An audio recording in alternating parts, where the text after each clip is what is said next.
우리 어린 친구들 많네요. 박수 한번 하겠습니다.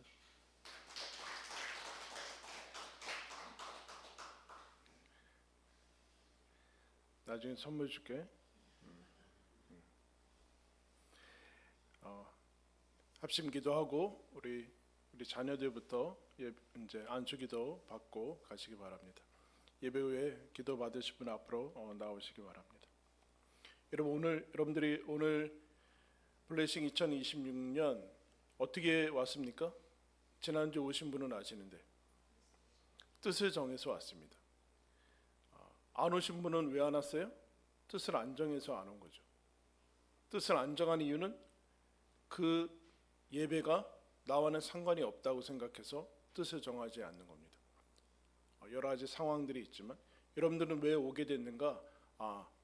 어쨌든 제가 통로를 해서 전달을 해서 했지만 어쨌든 가야겠다라고 여러분들이 마음을 먹어서 왔습니다. 그러나 마음 먹는다고 오지는 않죠. 갑자기 어려운 일이 생길 수도 있고 아플 수도 있고 또 오다가 여러 가지 상황들이 생길 수 있습니다. 하나님이 여건을 마련해 주셔서 올 수 있습니다. 그런데 뜻을 정해야만 됩니다. 뜻을 정해야지 안 보이던 길이 보이기 시작합니다. 다니엘과 다니엘의 세 친구가 그 10대의 소년들이 뜻을 정해서 우리는 바벨론의 음식으로 자기를 더럽히지 않겠다라고 뜻을 정하자 하나님이 그들에게 복을 주기 시작했습니다. 그래서 그들의 지혜가 훨씬 더 넘쳐났고 마침내는 우리가 방금 읽은 그 2장 마지막 절 3장 우리가 읽었는데 2장 마지막 절 48절 49절 보면 왕이 이에 다니엘을 높여 귀한 선물을 많이 주며 그를 세워 바벨론 온 지방을 다스리게 하며 또 바벨론 모든 지혜자의 어른을 삼았으며 왕이 또 다니엘의 요구대로 사드락과 메삭과 아벳느고를 세워 바벨론 지방의 일을 다스리게 하였고 다니엘은 왕궁에 있었더라.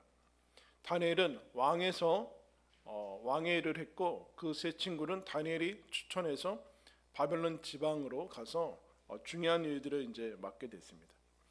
뜻을 정한 인생이 하나님께서 은혜 주셔서 이제 귀한 자리에서 또 일을 하게 된 모습들을 이제 보게 됩니다. 그러면 어떻게 될 것인가? 계속 이들은 흔히 형통하고 꽃길만 걷게 될 것인가? 라는 그 질문에 오늘 우리가 일어난 이제 사건들을 보게 되죠. 상황이 3장 1절에 보면은 느부갓네살 왕이 금으로 신상을 만들었으니 높이는 60규빗이요 너비는 6규빗이라 이것을 바벨론 지방의 두라 평지에 세웠더라. 그럼 규빗은 이제 상식적인 것이 여기서부터 여기까지 팔꿈치 한 45cm 정도 됩니다.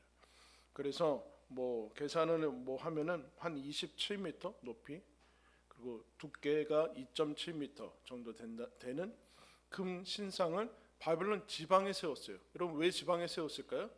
왕이 지방에 계속 다갈 수는 없으니까 이거 왕이라고 생각하면서 나한테 충성을 바치라 라는 왕권을 강화하고 통치하기 위한 하나의 이제 일환이죠.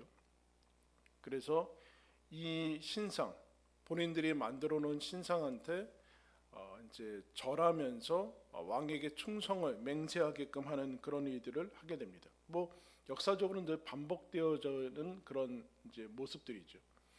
그런데 어떻게 명령하는가? 그 이제 봉헌식에 가서 느부갓네살 왕이 이제 신하들이 모든 악기를 동원해서 악기가 울릴 때 너희들은 언어와 나라와 민족과 뭐 어떤 상태에 있든지 간에 상관없이 이 금신상에게 절하라 그런 명령을 내립니다.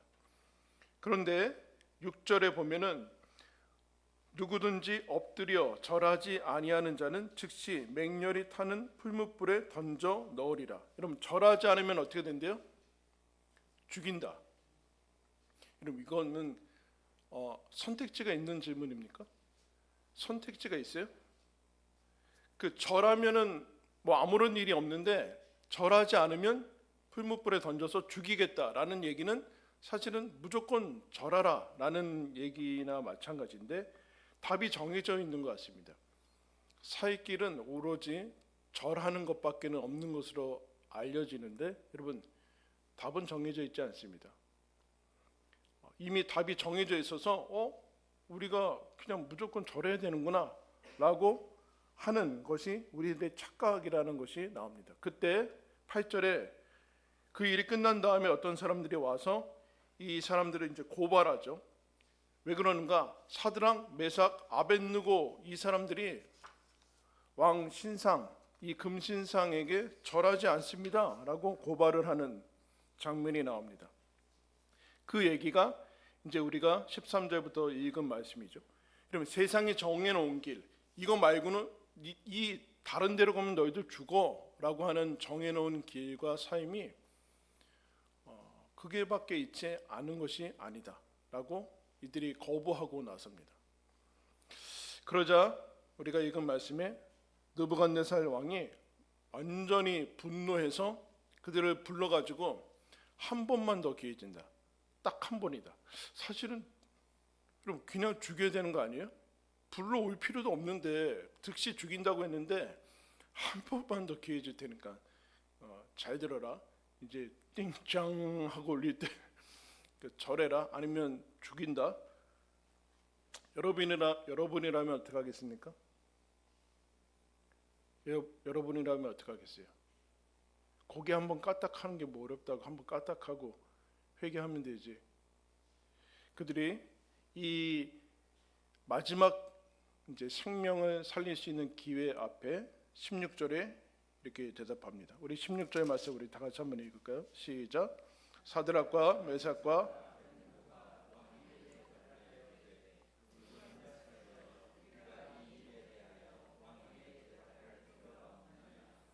왕에게 대답할 필요가 없습니다. 이런 무례한 당신한테 대답할 필요가 없습니다.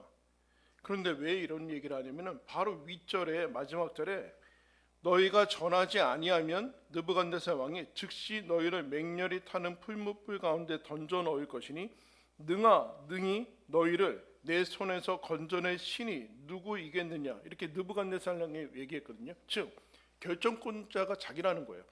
너희들을 살릴 수도 있고 죽일 수도 있는 그 결정권자가 자기 자신이라는 생각을 가지는데 이들은 뭐라고 얘기하는가? 당신이 왕일지는 모르지만 결정권자는 아닙니다. 당신이 죽인다고 해서 우리가 죽는 것은 아닙니다. 라는 여러분 그 얘기를 합니다. 우리가 섬기는 하나님 그리고 예수 그리스도가 우리의 왕이지 생사 여부가 당신한테 달린 것 아닙니다. 여러분 믿습니까? 근데 여러분 이 왕이 세상이 우리한테 너 죽는다 그러면 진짜 죽는 줄 알아요. 우리는 하나님 말씀은 그렇게 곧이곧대로 안 듣는데 세상 말은 곧이곧대로 들어요. 그게 그렇게 이루어지지 않는다는 어떤 말을 이런 얘기죠. 당신한테 말할 필요가 없습니다라는 얘기는 당신이 앞으로 무슨 얘기를 하고 저러면 죽인다 뭐 무슨 얘기를 해도 달라지는 것은 없습니다. 그러니 하나님을 섬기는 일에 왕인 당신한테 허락을 받는 것이 아닙니다. 우리의 신앙에 있어서 당신이 무슨 얘기를 해도 영향을 받을 이유가 없습니다. 즉 달라지는 것은 없습니다. 그럼 이들한테 뜻을 정한 이들한테 이런 것이 시험이 됩니까? 안 됩니까? 시험이 안 되죠. 정하지 않은 사람은 그런데 시험이 될 거예요. 그때마다 임기응변을 하면서 세상을 선택하고 하나님 선택하고 이러는 사람은 이 당시에 이런 상황에 닿으면은 당연히 시험이 되죠. 여러분 시험은 욕심이 있기 때문에 시험이 되는 겁니다. 욕심이 없는 사람들은 시험에 들지 않아요. 이들한테는 이게 시험이 아니었어요. 왜요? 이미 뜻을 정했기 때문에. 그래서 말할 필요가 없고 달라지는 것은 없습니다 라는 얘기를 하게 됩니다. 즉 하나님을 섬기는 것, 섬기지 않는 것은 다른 것에 영향을 받지 않는다라는 얘기예요. 근데 다른 것에 하나님 섬기는데 다른 것에 영향을 받는다. 사실은 그러면 하나님보다 그 영향받는 게 더 중요하다는 뜻이죠.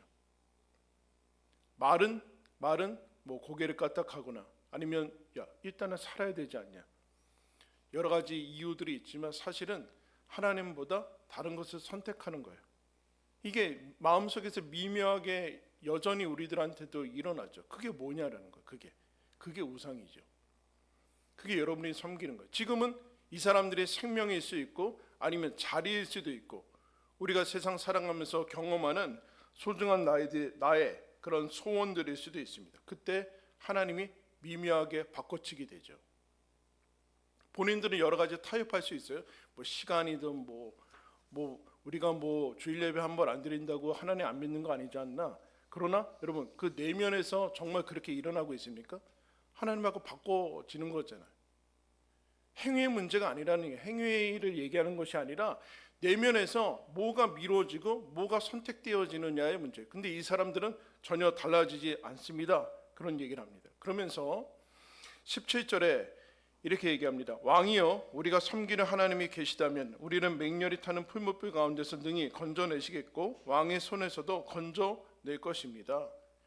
가정법을 얘기하는 것이 아니라 하나님이 계시니까 이것을 건져주시고 구원하시는 하나님입니다 라는 얘기를 하는 거예요. 여러분 느부갓네살 왕의 명령을 들으면 너 절하지 않으면 죽인다, 그러니까 절해라, 목숨을 보존해라 하면은 안 들으면 안 될 것 같잖아요. 안 들으면 안 될 것 같아요. 들어야 될 것 같아요. 그런데 뭐라고 얘기합니까? 그 명령 안 들어도 된다는 얘기예요. 우리는 결론을 알고 있죠. 결론이 하나님의 은혜로 살아나게 되는데 그 결론과 상관없이 그 명령은 안 들어도 된다. 여러분들 누구 명령 듣고 사세요? 그 명령은 안 들어도 된다. 즉 아무런 일이 생기지 않습니다. 그 명령을 안 들어도 아무런 일이 생기지 않습니다. 그런데 여러분 우리는 아무런 일이 생기지 않는다라는 생각을 하지 않고 우리 스스로 걱정과 근심과 그런 것들의 그 세계관, 예전에 살았던 그 세계관에서 걱정, 근심, 누가 얘기하지 않아도 스스로 하나님 말씀을 접어둘 만한 생각들, 걱정들 미리 마련해 가지고 선택을 하지 못해요. 아무런 일이 생기지 않습니다.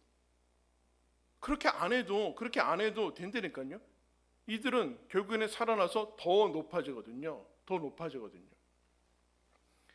즉 무슨 일이 생기면 그건 하나님이 허락하에 생기는 거지 저들이 힘이 있어서 생기는 건 아니다. 그러면 생기면 하나님께서 더 큰 기적으로 우리를 인도하실 거예요. 이런 배짱이 왜 없냐는.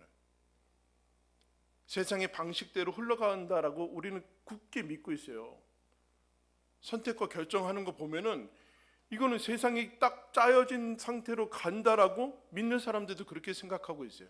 그러니까 길 없는 길을 선택을 못해요. 믿음의 길을 선택하지 못하고 왕의 명령을 거절하지도 못하죠. 왕의 명령은커녕 무슨 벌벌 떠는 것은 뭐 학원 선생님들, 뭐 회사 벌벌 떨어가지고 뭐 하나 거부하지는 못해요. 그 사람이 마치 우리 생사 여부를 갖고 있는 것처럼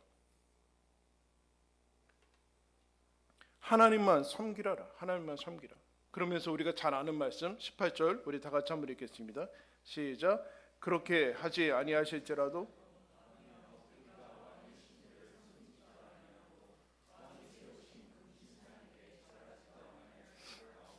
하나님이 건져주실 겁니다.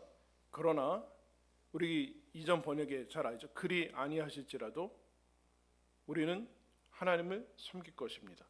여러분 이게 무슨 뜻일까요? 여러분은 하나님을 왜 믿어요? 하나님을 왜 섬기느냐라는 그 이유를 묻고 있어요. 이유를. 하나님이 건져주셔서 아니면 건져주실 것이라서 믿는 거 아닙니다. 그 얘기하는 거예요. 우리의 소원을 이루어 주시는 분이라서 하나님을 믿는 것이 아닙니다. 하나님이 나에게 복 줘서 믿는 건 아닙니다. 하나님이 나에게 원하는 것들 들어주면 복 주면 믿고 안 주면 안 믿고 안 섬기는 그런 차원이 아닙니다. 그런 뜻이에요. 여러분 하나님께서 우리를 사랑하셔서 좋은 것도 다 주시죠. 그러나 우리가 원하는 대로 해주시지는 않습니다. 복, 소원 이것을 하나님보다 더 소중하게 여기면 이때 하나님을 버리면 되죠. 왜요? 복과 소원이 내가 원하는 궁극적인 것이니까. 하나님을 섬기는 이유는 하나님이기 때문에 그렇습니다. 복이냐 소원이냐, 아니면 이 소원을 들어주냐, 기도 응답을 들어주냐, 아니면 건져줄 것이냐 안 건져줄 것이냐는 하나님 섬김에 아무런 이유가 되지 않는다는. 근데 이유가 될 때 그게 우상이 되는 거죠. 여기서 반드시 건져주는 하나님이라면 안 건져주면 버려버려요. 이런 얘기죠.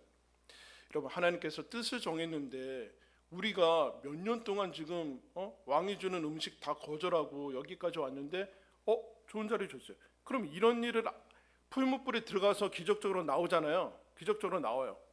그런데 아예 안 들어가게 해줘야 되잖아요. 우리가 하나님을 믿고 헌신했는데 아예 풀무불에 들어가는 자리까지 안 가게 들어갔다가 나오게 하고 무슨 병 주고 약 주고 하고 생색내는 거예요. 이런 질문을 안 던지나요? 성경 던질 때?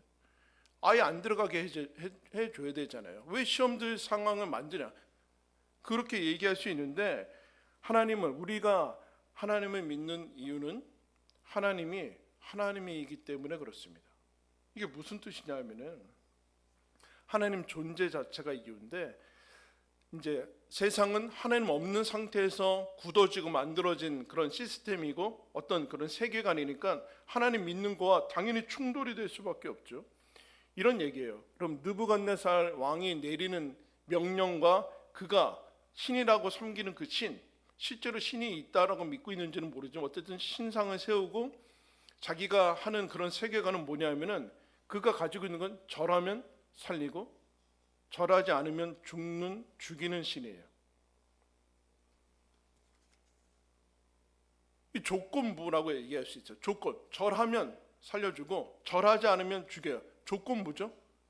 조건부에는 이해득실밖에 없어요. 내가 실제로 절하고 싶지 않아도 절을 해야지만 저 왕한테서 나오는 것들을 얻어서 먹고 살 수 있으니까 이해득실밖에 없거든요. 거기에는 진심도 없고 무슨 마음이 들어갈 필요가 없어요. 영혼이 동원될 필요도 없고 마음이나 감정이 동원될 필요도 없죠. 그런데 여러분, 이게 편해요. 우리들이 이게 편해되니까요. 여러분들은 그 요새 키오스크 많은데 그 뭐 주문하거나 그러면은 키오스크 많잖아요. 그게 편해요? 사람한테 가서 얘기하는 게 편해요? 할 줄 알면은. 사람한테 가면요, 이 사람이 불친절하면 와, 하루 종일 기분 나빠. 그 차라리 기계가 편하다니까요. 기계는 감정이 거기서 내가 뭐 뒤에 있는 사람 눈치만 안 보면 그냥 이렇게 하면 돼요. 이게 훨씬 편해요. 이 조건부 인생에는 이해득실과, 근데 여기는 뭐가 있습니까? 어떤 것이 자리 잡고 있어요? 공포가 자리 잡고 있죠.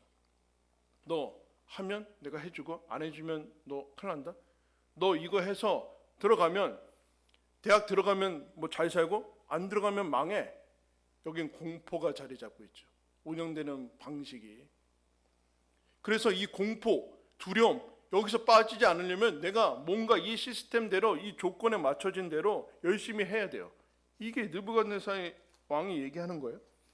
그런데 여기에는 공포와 거짓과 속이고 비굴하고, 내가 절하지만 내가 진짜 더럽고 치사해서 내가 나중에 너보다 높아진다, 이런 거 말고는 없어요. 세상에 무슨 진심을 나누는 거 그런 게 있어요. 예? 세상 여기서 나가자마자 거기는 내 마음을 오픈하면 완전히 닫히는 거죠. 거기에는 내 약점만 잡아서 끌어내리고 내 자리를 차지하려고 하는 그런 사람들밖에는 없어요. 그렇게 흘러가고 있어요. 거기엔 영혼도 마음도 진심도 그런 게 필요 없죠. 그런데 하나님이 원래 만드신 세계, 그리고 우리를 구원해서 살게 하신 세계는 어떤 세계인가? 인격과 관계와 사랑으로 운영이 되는 세계예요. 이렇게 생각하면 돼요. 여러분, 자식이 있어요. 부모님들 자식 낳고 자식을 키우는데, 그럼 자식이 잘하면, 말 들으면 자식이고 아니면 자식이 아니에요? 바로 그냥 가족관계 정리합니까? 경찰에 고발해요? 요새는 뭐 그렇게 흘러가는 것 같아요, 세상이. 예? 그게 마치 대단히 엄청난 것인 양 법 지키지도 않으면서 법 이상한 거 가지고 와서 법이 마치, 그래서 그 공동체나 그것 가지고도 법을 자, 자식이 왜 사랑해요? 자식. 자, 우리 초등학교 부모님들 자식을 왜 사랑해요? 언제부터 사랑했어요, 자식? 내가 처음 봤을 때 하준이 없었는데 뱃속에. 언제부터 사랑했어요? 자식의 존재가 시작이고 끝이죠. 그죠? 사랑의 시작은 자식이 존재하면서부터 사랑하게 되고, 존재가 사랑의 시작과 끝이에요. 그가 행위가 아니잖아요. 행위가. 이유가 없어요. 사실은 이유를 찾을 일이 없죠. 그러니까 자녀들이 이제 자라면서 어떤 일들을 하고 사회에서 어떤 역할들을 하는 것은 사랑과는 사실은 관계가 없어요. 다만 여러 가지 어려운 점들이 있으면 속상하고 또 좋은 일이 있으면 기쁘고 하는 것에 부모의 본성이지, 부모와 자식과의 관계와 사랑에는 아무런 영향을 미치지 않습니다. 즉 사랑에는 조건이 붙지 않습니다. 조건이 붙는 순간 그거는 사랑이 아니죠. 사랑이 아니죠. 그래, 조건을 먼저 보고서 나중에 사람을 만난다, 그러면 조건이 틀어지면 그 사랑은 없어지게 되죠. 이 무조건적인 세계가 인간이 숨 쉴 수 있는 유일한 공간입니다. 이 무조건적인 이 나라, 이 통치가 사람의 영혼이 살 수 있는 유일한 공간이에요. 그게 하나님의 나라예요. 너 존재 자체가 내가 너를 사랑하는 이유다. 가정과 교회밖에는 없잖아요. 어디에 있어요? 그거 말고 어디에 있습니까? 근데 교회도 가정도 이 행위와 그리고 조건과 이런 것들로 공포와 하면 뭘 하고 그런 것으로 흘러가 버리면 거기에 하나님이 계시지 않게 돼요. 이게 어떻게 증명되는가 보면은 느부갓네살 왕이 니들이 절을 안 해? 내 이 힘과 칼에 무릎 꿇지 않는단 말이야? 그러면 날 사랑하지 않는 거지, 날 섬기는 게 아니야 하면서 죽이려고 하는데, 그래서 풀무불에 집어넣죠. 풀무불을 10배나 뜨겁게 해라서 그 사람들 데리고 가는 동안에 신하들은 죽었어요. 그 옆에 데리고 가는 신하들이 다 타 죽었어요. 그래서 들어갔는데 어떤 일이 일어나는가? 25절 말씀에 보겠습니다. 왕이 또 말하여 이르되 내가 보니 결박되지 아니한 네 사람이 불 가운데로 다니는데 상하지도 아니하였고 그 넷째의 모양은 신들의 아들과 같도다. 데리고 들어간 사람만 또 죽었는데 이 사람들이 들어갔는데 타지도 않고 3명 들어보는데 다른 한 명이 있는 거예요. 그러니까 느부갓네살이 저거는 사람이 아니라 신의 아들과 같은 형상이 있다라는 어떻게 표현이 안 되니까 형상이 있다라고 얘기를 해주고 있어요. 이런 아까 질문했죠. 하나님이 아예 내가 하나님을 당신이 나 절 안 하면 죽이겠다. 난 상관없습니다. 나는 하나님을 믿겠습니다. 그렇게 하지 않아도 나는 하나님을 섬길 겁니다. 그때 여러분 풀무불이 확 꺼지던가 느부갓네살 왕이 즉사하던가 그래야 되는데 풀무불로 들어가네요. 멋지게 내가 선포하면은 길이 열리고 다 끝날 줄 알았는데 그래? 풀무불로 들어가. 10배 뜨겁게 해줄게. 이렇게 돼 있다고요. 그럼 들어가면서 취소할 거예요? 들어가는데 그러면 여기서 왜 하나님께서 이것들을 면제시켜 주지 않는가? 아예 일어나지 않게 하면 되는 거 아닌가? 무엇을 위해서 하나님께서 이 일을 일어나게 하시는가라고 물어야 되죠. 이런 거예요. 이들이 믿는 하나님은 그렇게 하지 아니할지라도 저희는 하나님을 믿습니다. 즉 우리는 뭘 줘서 아니면 뭘 안 줘서 우리 믿음이 결정되는 그런 하나님이 아니라 하나님이라서 믿습니다. 즉 근데 여기 등장하는 하나님이 어떤 하나님이에요? 내가 죽는 자리, 내가 다 죽는 자리까지 같이 가시는 하나님. 다 죽는 자리, 다 도망가고 여러분 거기 누가 같이 갈 거예요? 부모가 같이 갈 거예요? 여러분 가면 살릴 수 있어요? 다 도망가고 나 혼자 갈 수밖에 없고 망한 자리, 사망의 자리, 저주의 자리 아니에요. 저주의 자리, 저주받은 자리까지 누가 가는가? 하나님이 같이 가시는 거예요. 아까 느부갓네살 왕이 얘기하는 그런 그런 우상들 세상은 좀 잘하면 오케이, 잘하지 않아? 너 죽어, 너 벌 받아, 이렇게 되는데, 우리가 이들이 믿는 하나님 왜 이렇게 아무것도 도와주지 않아도 지금 풀무불에 들어가게 하시는 것을 가만 놔두시는 하나님인데, 어떤 하나님인가? 이들이 죽는 자리, 망하는 자리, 저주받는 자리까지 하나님이 같이 가시는 신이라는 거예요. 같이 가시는 신. 이들은 여러분 대단히 담대하게 믿음을 선포하지만 반대로 아주 못나서 아주 무모하고 못나가지고 쓸모없는 그 자리까지 간다네요. 세상이 얘기하는 그런 그 시스템은 뭔가, 나는 잘할 때, 성공할 때, 뭐 잘 나갈 때, 건강할 때, 그럼 다 오케이 해줘. 다 박수 치고 뭐 다 그렇죠. 그런데 여러분 병약할 때, 병들 때, 못날 때, 쓸모 없을 때, 합격하지 않을 때, 제대로 살지 못할 때, 그때 누가 곁에 있어 줄 거냐? 그때도 누가 사랑해 줄 거냐? 그때 하나님이 나는 그때도 언제 무슨 상황에 있을지라도 너희들의 하나님이 되기를 멈추지 않을 거다. 나는 너희들의 하나님 되기를 싫어하지 않을 거다. 라는 게 지금 다니엘서에 나오는 하나님이에요. 이게 경쟁하는 거예요. 사실 느부갓네살 왕은 이런 거예요. 너는 어느 상태에서 살 것이냐? 조건부가 편한 것 같고 내 노력한 만큼 얻어나가 갈 수 있는 것 같고 세상에서 폼 나는 것 같아요. 그런데 거기는 조건과 공포와 두려움과 내 하는 거에 따라서 내 인생에 달려있는 것 같다라는 착각을 가지게 되는데, 거기는 여러분 승자가 없어요. 다 패자밖에는 없다니까요. 그런데 하나님께서 그 얘기하는 거예요. 너 절 안 하면 죽이는 그런 세계관에서, 그 나라에서 살 것이야. 내가 거기서 너를 구원했다. 구원해서 어떤 상태에 살게 되는가? 너를 사랑한, 불 속까지 같이 들어가는 그런 하나님과 함께 살아가는 인생을 우리들한테 주셨다. 그게 뭔가? 왜 같이 들어가시는가? 이유가 없으니까. 사랑에는 이유가 없어요. 너가 거기 가니까 나도 간다.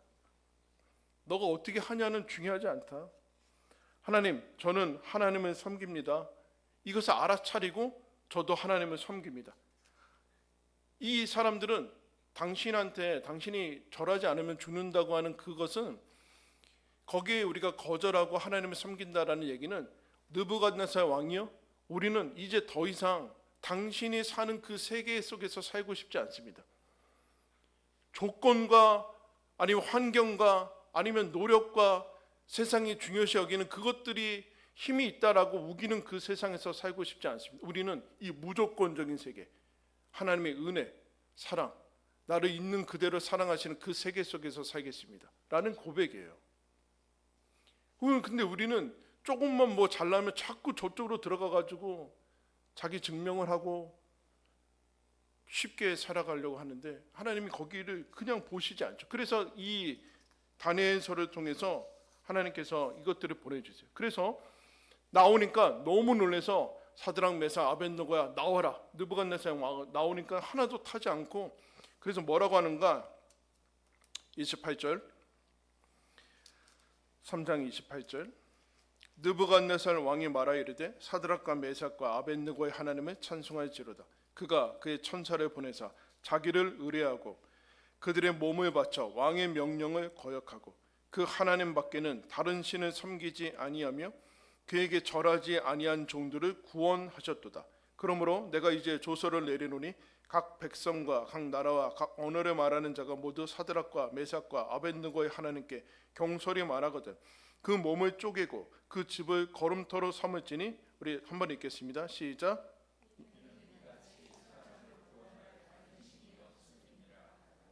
무슨 얘기예요? 여러분, 느부갓네살 왕이 뭐 회심했어요? 아니에요. 근데 뭐라고 합니까? 이런 신은 없다. 그 자리까지 가는 신은 없다. 망하는 자리, 죽는 자리, 형벌의 자리, 저주까지, 지옥의 자리까지 가는 신은 없더라. 인정한다, 너희들. 그런 얘기는. 그럼 믿음이란 뭘까요? 믿음이란 이 무조건적인 사랑으로 들어와서 그것을 받은 사람이 가지게 되는 반응과 응답이거든요. 여러분 잘 알다시피 고대 시대 때 욥이라는 사람이 등장합니다. 욥이 아브라함과 같은 시대라고 이제 주로 얘기하는데, 아브라함이 믿음의 샘플로 믿음을 설명하는 사람이었다면 욥은 하나님이 이렇게 설명합니다. 욥이 완벽하고 하나님을 이제 완전히 의뢰해서 하나님이 흡족했던 사람이거든요. 근데 어느 날 사탄이 와서 하나님 앞에 참소하고 고발합니다. 뭐라고 고발해요? 사탄이 오니까 사실 사탄과 하나님하고 얘기하는 것 자체가 지금 좀 되게 어려운 건데, 사탄이 오니까 야 사탄, 너 욥 봤어? 저같이 잘 믿는 사람이 없다. 그러니까 사탄이 뭐라고 그래요? 하나님이 잘해줘서 그렇습니다. 복 줘서 그렇습니다. 자식들하고 소, 양 그런 거 잘하고 건강해서 그렇습니다. 그렇지 않으면 저거 하나씩 빼면 하나님은 원망할 것입니다. 그래?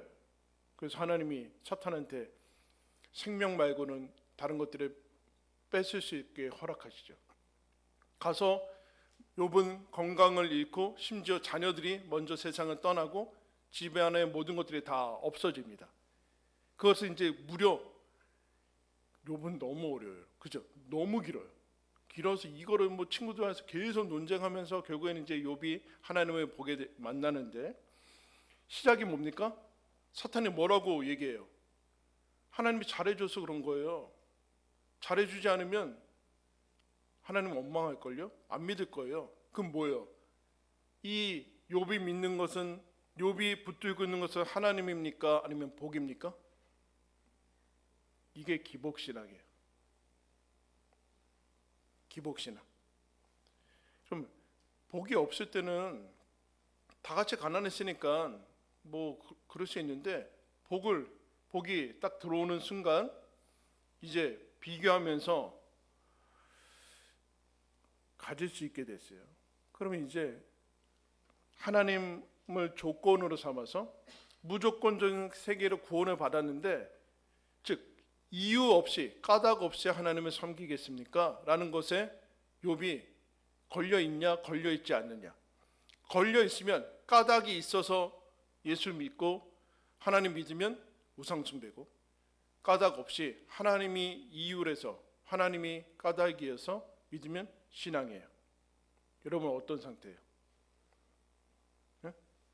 여러분은 어떤 상태냐? 하나님이 건강하게 해주고 뭐 원하는 대로 일이 진행되고 그래도 이 정도 살게 해줘서 하나님 믿는 거예요? 아니면 그거 없어도 하나님 믿을 거예요?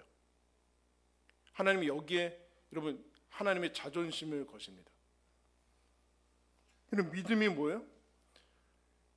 하나님께서 우리가 죄인 되었을 때 하나님께서 예수를 보내서 죽였다, 이거거든요. 죄인이었을 때, 우리가 하나님과 원수 되었을 때, 행위 아무것도 없을 때 원수 되었고 완전히 그냥 구제불능인 죄인이었을 때 아들을 죽였어요. 은혜죠. 이걸 은혜라고 그래요. 무조건적인 사랑이고 은혜고 값없이 주시는 것인데, 이것을 알고서 하나님이 하나님 되심을 알고 내가 하나님을 믿겠다. 얘들아, 저주와 형벌과 지옥의 자리까지 내가 대신 간다. 내가 대신 갈 거다. 널 위해서 못 갈 자리는 없다. 내가 너를 그냥 있는 그대로 사랑한다. 너한테 해주지 못할 것은 없다. 그래서 여기서 믿음이 나오는데, 그래서 믿음이 무엇인가? 이것을 알게 된 사람이 하나님, 저도 하나님을 사랑합니다 라는 거예요. 여러분들 뭐 오늘 블레싱이라고 왔는데 뭐 얻어내려고 왔어요? 네? 어떤 상태로 왔어요? 마귀가 예수님한테 와서 뭐라고 세 번째 시험합니까? 너 나한테 절하면 세상 모든 영광을 주겠다. 여러분 지금도 이거 유효합니다. 유효해요. 불신자들한테는 이런 시험 하지 않겠죠? 신자들한테 얘기하는 거예요. 너 나한테 절하면 괜찮아, 고개 한번 까딱거리면 돼. 뭐 잠깐 하면은 너가 원하는 건 내가 줄 수 있다. 예수님이 뭐라고 얘기합니까? 주 하나님을 섬기고 다만 그를 섬기라. 하나님만 경배하고 다만 그를 섬기라. 즉 영광이 주어지건 아니건 간에 그건 하나님을 섬기는 거 아무 상관이 없다. 아무 상관이 없다. 하나님을 섬기는 거는 하나님이기 때문에 그렇다. 하나님이기 때문에 그렇다. 이 정체성. 여러분, 세상이 사탄이 여러분한테, 저와 여러분, 그리고 이 세상이 여러분한테 빼앗고자 하는 것 단 한 가지밖에 없어요. 뭐예요?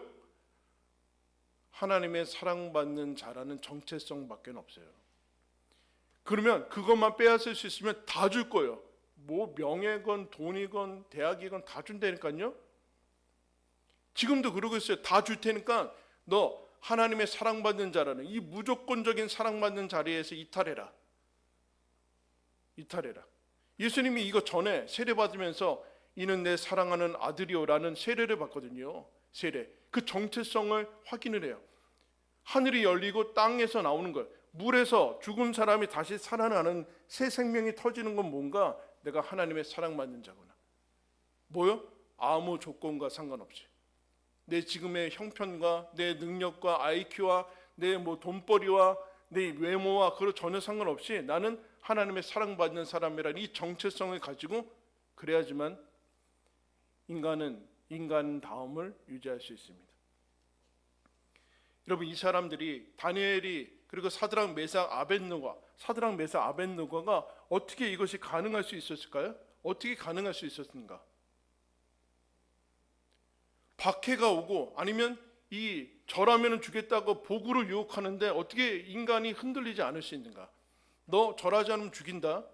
여러분, 서대문에 가면은 일제 강점기 때 막 고문한 거 다 거기 있거든요. 막 손톱 뽑고 막 빼쭉한 거를 찔러 손톱 뽑고 막 안 재우고 서서 잠 안 재우고 막 그러는데 박해하던가 아니면 그 다음에 너 잘 되게 해줄게. 그냥 다 그렇게 살잖아. 양다리 거치면서 살아. 너 원하는 거 다 해줄게. 근데 이 사람들이 거기에 흔들리지 않아요. 어떻게 그럴 수 있을까요? 영혼은 알거든요. 무조건적인 사랑, 내 조건에 좌우되지 않는 이 사랑, 하나님이 나를 사랑하시는 그 사랑, 하나님을 알면은 영혼이 살아나서 인간의 핵심과 이 본질에 여러분 생명을 걸 수 있습니다. 이 사랑에 생명을 건 분이 하나님입니다. 하나님이 뭐라고 그래요? 내가 너에게 모든 것을 다 내어준다. 내 아들이다. 난 너한테 모든 것을 다 걸었다. 하나님이 난 너한테 내 전부를 걸었다. 왜요? 내가 너를 사랑하니까. 다른 이유는 없어요. 네가 앞으로 믿은 다음에 잘할 거라고 믿어서 그런 건 아니에요. 그 얘기를 듣고서 우리가 여기 왔는데 뭐 얘기하는 겁니까? 하나님이 원하는 게 뭐예요? 하나님, 주님이 저의 전부입니다. 마음과 뜻과 힘을 다해서 저도 하나님을 사랑하겠습니다. 여러분, 그게 구원이고 진정한 삶이고 여러분 복입니다. 그렇게 하지 아니하실지라도 제가 하나님을 섬기겠습니다 라는 이 명예와 이 사랑을 여러분도 알아서 이 고백에 합당한 기쁨을 누리시기를 예수님의 이름으로 축원합니다. 기도하겠습니다. 하나님 아버지, 세상의 조건과 행위와 공포와 이의 득실만이 가득 찬 세상에서 우리를 예수 그리스도로 말미암아 무조건적인 원래의 사랑을 받는 하나님의 자녀로 우리를 구원하시니 감사합니다. 저희가 이 하나님의 다스림 안에서 살 수 있게 되었습니다. 세상은 끊임없이 우리들한테 유혹하고 공포로, 때로는 유혹으로, 영광으로 우리들의 사랑받는 자리를 하나님 훔치고 떨어뜨려 나가고자 합니다. 그때 하나님, 다시는 그 이전의 자리로 돌아가지 않고 하나님이 하나님이시기에 하나님이 무엇을 주건 주지 않건 간에 이유 없이 까닭 없이 하나님을 사랑하는, 하나님을 섬기고 믿는 그 자녀된 영광을 누리게 하여 주시옵소서. 불 속에라도 하나님, 우리가 못난 그 자리까지도, 사망과 죄악의 자리까지도 하나님이 함께 가셔서 우리를 구원하시고 인도하시는 그 하나님이, 그 구원자가 그 신이 내 아버지인 것을 다시 한번 확인하였사오니 하나님, 내가 있는 그 자리에서 하나님을 사랑하며 섬기며 살아나가는 하나님 자녀된 은혜를, 그 남은 인생을 살게 하여 주시옵소서. 예수 그리스도의 이름으로 기도드리옵나이다. 아멘.